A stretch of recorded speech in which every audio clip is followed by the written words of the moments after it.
जय हिंद स्टूडेंट्स। स्वागत है आप सभी स्टूडेंट्स का आपके अपने YouTube channel Avan chemistry classes पर।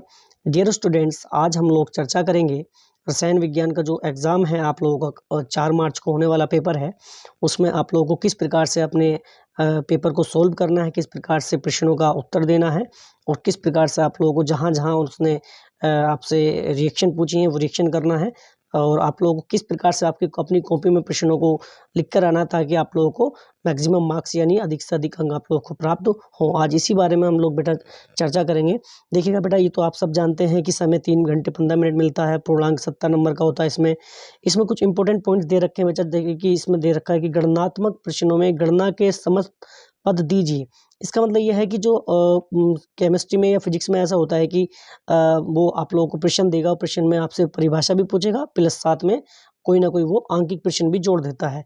तो आपको ऐसा नहीं है कि आप केवल उसके प्रश्नों में मतलब प्रश्नों का उत्तर देंगे और उसके आप जो आंकिक प्रश्न है उसको सोल्व नहीं करेंगे। यदि आप ऐसा नहीं करते हैं तो बेटा आप लोगों को उसमें नंबर कट जाते हैं। यानी आप जैसे मान लीजिए परिभाषा पूछिए तो आपने सिर्फ परिभाषा लिखी है तो आपको परिभाषा के ही अंक मिलेंगे। देखिए मान लीजिए 5 नंबर का एक प्रश्न है हमारा, उस 5 प्रश्न में 2 नंबर या 3 नंबर की उसने परिभाषा दे दी है। आपने वो 2 या 3 नंबर की परिभाषा दी है, लेकिन उसमें आपने 2 नंबर का आंकिक प्रश्न या 3 नंबर का जो आंकिक प्रश्न उसने जोड़ रखा है वो आपने सोल्व नहीं किया है, तो वो फिर आप लोगों को उसके मार्क्स आपको नहीं मिलेंगे। तो आपको ये विशेष करके ध्यान देना है कि जो प्रश्न में पूछा गया है यानी उसकी परिभाषा प्लस उसका जो आंकिक प्रश्न दिया गया है आपको दोनों ही सोल्व करने होंगे, तभी आप लोगों को उसके बराबर अंक मिलेंगे जितना कि वो प्रश्न में पूछा जा रहा है। ठीक है। इसके बाद में देखो, जहाँ आवश्यक हो रासायनिक समीकरण दीजिए। तो बेटा जहाँ आपको आवश्यकता पड़ती है रासायनिक समीकरण की, वहाँ आपको समीकरण भी देनी पड़ेगी। अगर आप परिभाषा लिखते हैं, समीकरण नहीं देते हैं, तो वहाँ भी आपके अंक काट लिए जाते हैं। ठीक है बेटा। इसी क्रम में आप लोगों को समझाना है कि किस प्रकार से प्रश्न आप लोगों के लिए बोर्ड में आएंगे, वैसे है ना।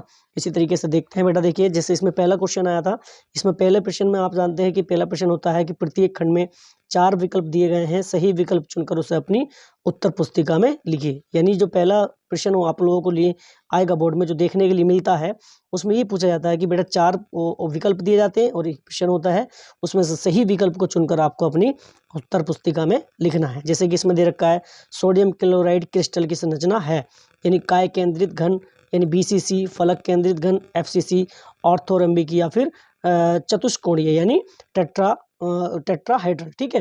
ये आप लोगों को देखना बेटा। इसमें मैं आप लोगों को पेपर सोल्व नहीं करा रहा हूँ, मैं सिर्फ ये बता रहा हूँ आप लोगों को किस प्रकार से आपको अपनी प्रश्नों का जवाब अपनी उत्तर पुस्तिका में लिखना है, ताकि उसका सही इंप्रेशन जो कॉपी चेक करने वाले एग्जामिनर होते हैं उन पर पड़े, ताकि आपको वो अच्छे से अच्छे अंक दे सके। ठीक है बेटा। इसी क्रम में देखिएगा दूसरा सवाल है कि सोडियम कार्बोनेट के 0.2 m मतलब मोलर विलयन के 500 मिली के लिए आवश्यक मात्रा है। यानी आपको इसने Na2CO3 यानी सोडियम कार्बोनेट की मोलरता दी है और विलयन के 500 मिली यानी विलयन का आयतन दिया है के लिए आवश्यक मात्रा यानी विलय की मात्रा आपको यहाँ पर गणना करनी है। तो बेटा ये गणना वाला प्रश्न है, आप इसको गणना करेंगे। गणना करने के बाद जो भी आपका आंसर आएगा इन चारों विकल्प में से आपको वही आंसर अपनी उत्तर पुस्तिका में लिखना है। ठीक है बेटा। इसी प्रकार देखो इसमें है दे रखा कि प्रथम कोटि की अभिक्रिया के वेग स्थिरांक का मात्रक क्या है। तो प्रथम कोटि की अभिक्रिया का वेग स्थिरांक आपको 4 ऑप्शन है, 4 ऑप्शनों में से जो भी आंसर होगा आप उसमें से लिख देंगे। ठीक है बेटा। देखिए फिर इसमें इसी क्रम में निम्न में से कौन फैलिक विलयन को अपचयित नहीं करता है, 4 ऑप्शन है, सही विकल्प आपको चुन के लिख देना है। ठीक है। इसी प्रकार से ये आपके होते हैं बहुविकल्प प्रश्न।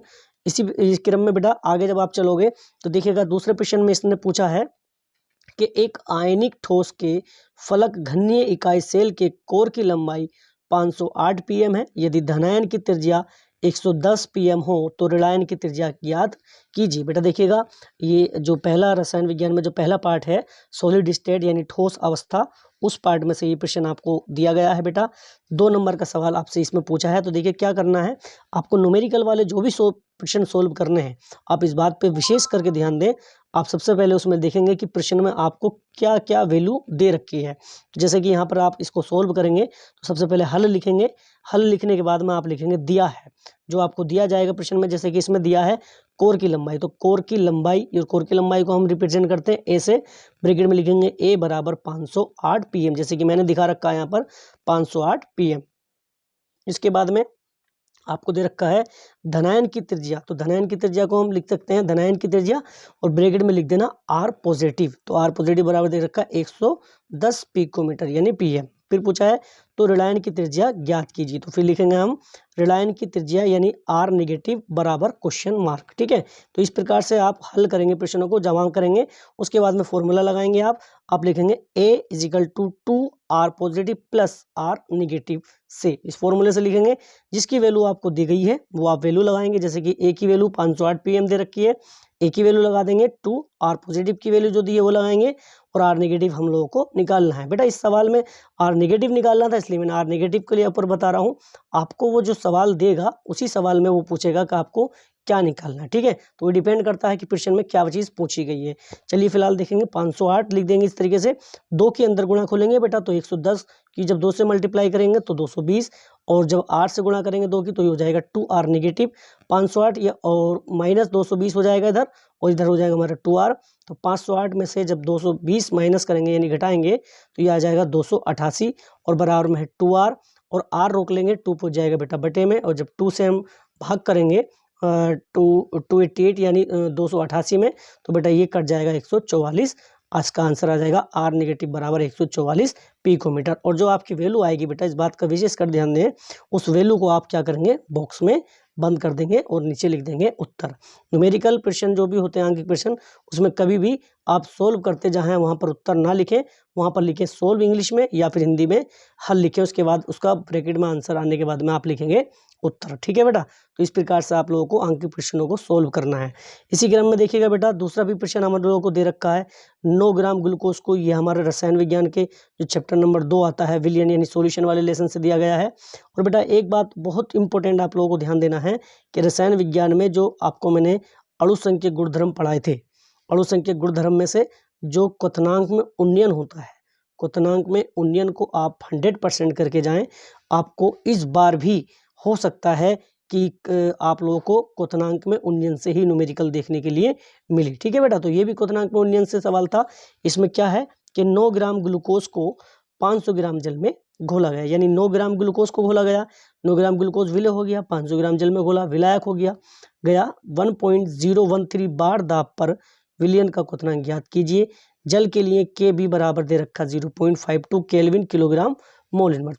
आगे फिर देखिए बेटा इसी तरीके से सवाल दे रखा है, इसमें न्यूमेरिकल बेस्ड सवाल है। फिर वही आप लोगों को मैं बता चुका हूं कि न्यूमेरिकल को कैसे सोल्व करना है। जो वैल्यूज़ दी गई हैं पहले आप उन वैल्यूज़ को लिखेंगे, उसके बाद में फिर जो फॉर्मूले से सवाल होगा वो फॉर्मूला लिखेंगे, उसके बाद फॉर्मूले में वैल्यू लगाएंगे और कैलकुलेशन करने के बाद उसका आंसर आ जाएगा। देखिएगा बेटा फिर आगे डिफरेंस दे रखा है इन्होंने, अधिशोषण एवं अवशोषण में डिफरेंस कैसे करना आप लोगों को। तो इसके 2 तरीके होते हैं डिफरेंस करने के बेटा, कि आप एक पेज के 2 पार्ट बना लीजिए, एक तरफ जो जिसमें डिफरेंस पूछा है एक उस तरह पहले उसका नाम लिख दीजिए और जिसमें पूछा है उसका नाम लीजिए। जिसमें अधिशोषण एवं अवशोषण में पूछा है एक तरफ अधिशोषण और एक तरफ आप अवशोषण लिखेंगे। ठीक है, इनके बारे में 3-4 जो भी देखिएगा बेटा है ना। इस तरीके से आप लोगों को एक सवाल फिर दे रखा है न्यूमेरिकल बेस, इन्होंने न्यूमेरिकल में दे रखा है इन्होंने कि एक तरफ की काय केंद्रित घन बीसीसी ज्यामिति है जिसका परमाणु द्रव्यमान 50 है।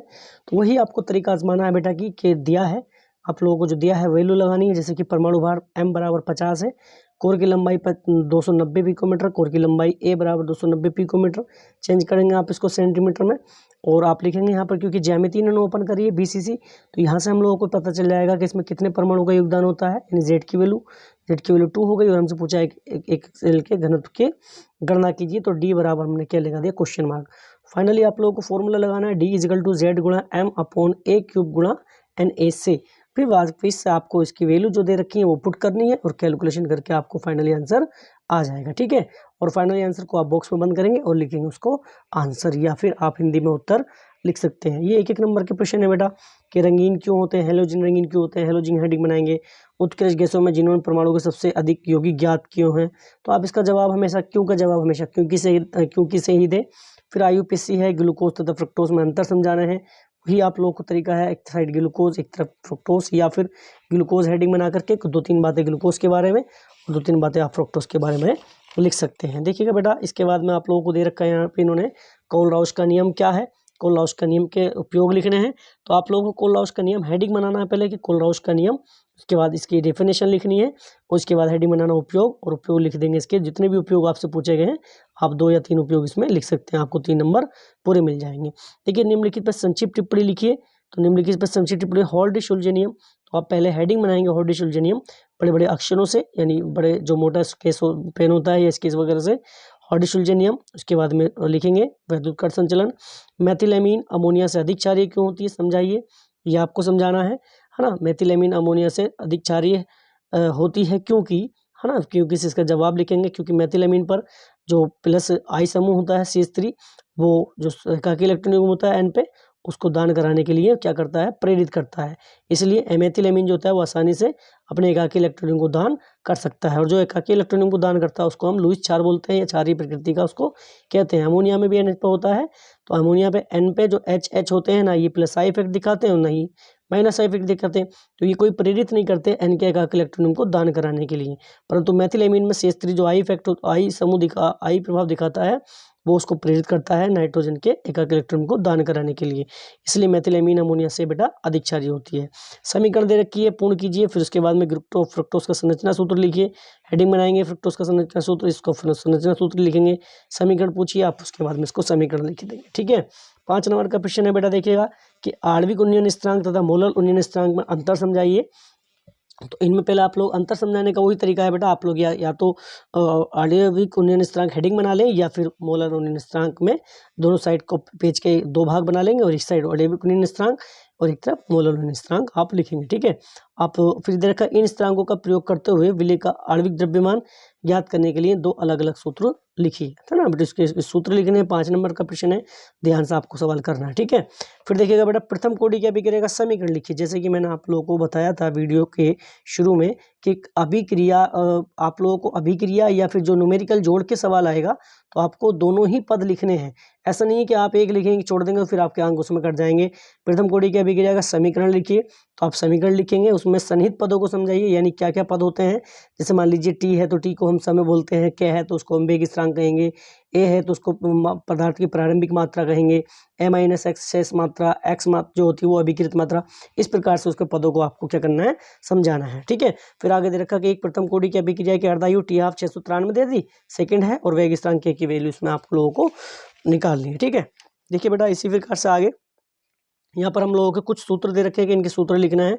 सफ़ेद कशिश, नीला तोता, हरा कशिश, मोर लवण। ऐसे सवाल नहीं आते थे, लेकिन इस बार बोर्ड में लास्ट ईयर पूछे गए हैं, तो आप इनको भी एक बार ज़रूर देख लें कि 2-4 क्वेश्चन हो सकता है इसमें से क्या भी फिर आ जाए क्वेश्चन। ठीक है, लेकिन मुझे लगता नहीं कि इस बार भी इस तरीके से क्वेश्चन पूछा जाएगा। चलिए इसके बाद में देखो दिख रखा है IUPAC नियमों का पालन करते हुए निम्न सूत्र लिखिए। तो ये सूत्र लिख रखे हैं इन्होंने, और सॉरी IUPAC नाम लिख रखे हैं। इन IUPAC नाम से आपको इनके सूत्र लिखने, कैसे लिखा जाता है सब आप जानते हैं बेटा। मैंने आप लोगों को सबको ये सिखा रखा है कि किस प्रकार से इनका नामकरण किया जाता है। ठीक है, फिर देखिएगा बेटा सवाल है हमारे पास में 5 नंबर का सवाल है, कह रहा है कि अमोनिया को शुष्क करने के लिए सांद्र H2SO4 या निर्जल CaCl2 तथा P2O5 का प्रयोग क्यों नहीं किया जाता। तो आप इसका जब क्यों का जवाब हमेशा आप क्योंकि से लिखेंगे। आप लिखेंगे अमोनिया को शुष्क करने के लिए सांद्र H2SO4, निर्जल CaCl2 तथा P2O5 का प्रयोग नहीं किया जाता, क्योंकि H2SO4, CaCl2, P2O5 जो होते हैं अमोनिया से अभिक्रिया कर लेते हैं। ठीक है, इस प्रकार से लिख देंगे। फिर दे रखा है कि नाइट्रोजन गैस है जबकि इसी वर्ग के अन्य सदस्य ठोस हैं क्यों, ये भी आप लोगों को क्योंकि से ही जवाब देना है। ठीक है बेटा, इसके बाद देखिएगा आगे दे रखा है इन्होंने, अथवा में अगर आप ये नहीं करना चाहते हैं तो आप ये कर सकते हैं। ठीक है, ये दे रखा है कि ओस्टवाल्ड विधि द्वारा नाइट्रिक अम्ल के औद्योगिक उत्पादन का नामांकित चित्र सहित वर्णन कीजिए। यानी ओस्टवाल्ड विधि के द्वारा नाइट्रिक अम्ल का निर्माण कैसे किया जाएगा। बेटा बहुत इंपॉर्टेंट क्वेश्चन होता है इस प्रकार का, 5 नंबर में आता है। हर बार आपको पेपर में एक सचित्र वर्णन करने के लिए क्वेश्चन आएगा, आप उसको सचित्र वर्णन करेंगे, आप उसका चित्र भी बनाएंगे, और किस प्रकार से आपको उसमें से जो भी आपको गैस पूछी गई है या कोई सा अम्ल पूछा गया है बनाने का, वो आपको लिखना पड़ेगा। ठीक है, इसमें देखो, इसमें अम्ल में NO3 यानी नाइट्रेट आयन मूलक का परीक्षण कैसे करेंगे, अभिक्रियाओं का रासायनिक समीकरण भी दीजिए। अभिक्रिया बहुत इंपॉर्टेंट होती हैं, जहाँ जहाँ आपसे अभिक्रिया मांगी है वहाँ पर आप अभिक्रिया जरूर लिखें। ठीक है, फिर देखो दे रखा है कि निम्नलिखित पर संक्षिप्त टिप्पणी लिखिए। तो निम्नलिखित पर संक्षिप्त टिप्पणी लिखने के लिए बेटा आप फ्रीडेल क्राफ्ट अभिक्रिया है, हेडिंग बनाएंगे फ्रीडल क्राफ्ट्स अभिक्रिया में, और उसके बाद लिखेंगे कि फ्रीडल क्राफ्ट्स अभिक्रिया क्या होती है। और जहाँ बेटा जो आपको इंपॉर्टेंट फैक्ट दिखे, इंपॉर्टेंट पॉइंट लिखे, या तो उसको आप ब्लैक पेन से लिखें या फिर उसको अंडरलाइन कर दें, ताकि जो एग्जामिनर होते हैं उनकी नज़र उसी पर पहुंचे और वो आप सबको समझे कि बच्चा जानता है, उसने ठीक लिखा है। कोल्बे अभिक्रिया, विलियमसन संश्लेषण अभिक्रिया, ये नहीं करना चाहते तो अथवा में दे रखा है इन्होंने कि क्या होता है जब केवल रासायनिक समीकरण लिखिए। तो बेटा आप देख लीजिए कि आपका जो पेपर सेट आपको मिलेगा उसमें अथवा वाला क्वेश्चन ईजी है या फिर दूसरा क्वेश्चन ईजी है। जो आपको ईजी लगे बेटा आप उन दोनों में से कोई सा भी एक क्वेश्चन कर सकते हैं, है ना। ठीक है, इसी प्रकार से देखिएगा आगे सवाल दे रखा है बेटा 7वें नंबर पे कि संक्षिप्त टिप्पणी लिखिए। ब्रुटस फिटिंग अभिक्रिया बहुत आसान है, आप लोगों को करा रखी है। फिटिंग अभिक्रिया, क्लोरोबेंजीन का नाइट्रीकरण, ये भी 5 नंबर में है। या फिर अथवा में आप इसकी कैसे प्राप्त करोगे रिएक्शन भी कर सकते हैं। ठीक है, तो आप देख लीजिएगा कि आप लोगों को क्या आसान लगता है, क्या ईजी लगता है, कि टिप्पणी लिखना हल्का लगता है या फिर इनकी रिएक्शन वगैरह आप लोग को अच्छा लगता है। वो तो आप पे डिपेंड करता है कि आप उसको किस प्रकार से करना चाहेंगे। ठीक है, इसी प्रकार के 7वें के ख में एक अभिक्रिया दे रखी है और अभिक्रिया में पूछा है कि यहाँ पर ABCD के जो प्राप्त हैं उनको आपको पहचानना है। या फिर आप अथवा में देखे रखे फिर संक्षिप्त टिप्पणी लिखिए। बेंजल्डिहाइड का नाइट्रीकरण, बेंजोइक अम्ल का नाइट्रीकरण और ओजेनमुंड का अपचयन। तो इस प्रकार से बेटा आप लोगों को रसायन विज्ञान का पेपर देखने के लिए आएगा और आप रसायन विज्ञान के पेपर में आसान ही भाषा में लिख करके, सही लिख करके आप ज़्यादा से ज़्यादा अंक प्राप्त कर सकते हैं। ये नहीं है कि आपकी पूछा कुछ है और आप कुछ लिख रहे हैं और कॉपी भर रहे हैं तो आप लोग को अंक प्राप्त हो जाएंगे। बेटा आप सही लिखें, सीमित लिखें तो आप लोगों को पूरे अंक मिलेंगे और आपके ज़्यादा से ज़्यादा अंक आएंगे। ठीक है बेटा, तो आप लोगों को मुझे उम्मीद है कि ये मेरा बताया जो मैंने आपको समझाने की कोशिश की है आपको समझ में आया होगा, है ना। आप लोग बहुत ध्यान से जाएं और टेंशन बिल्कुल ना लें, होपलेस ना हो, आराम से प्रश्न को पढ़ें कि प्रश्न में क्या पूछा गया है और धैर्य से उसका जवाब दें। 100% आप अच्छा करेंगे, आपका अच्छा स्कोर आएगा। ठीक है बेटा, चलिए all the best, thank you.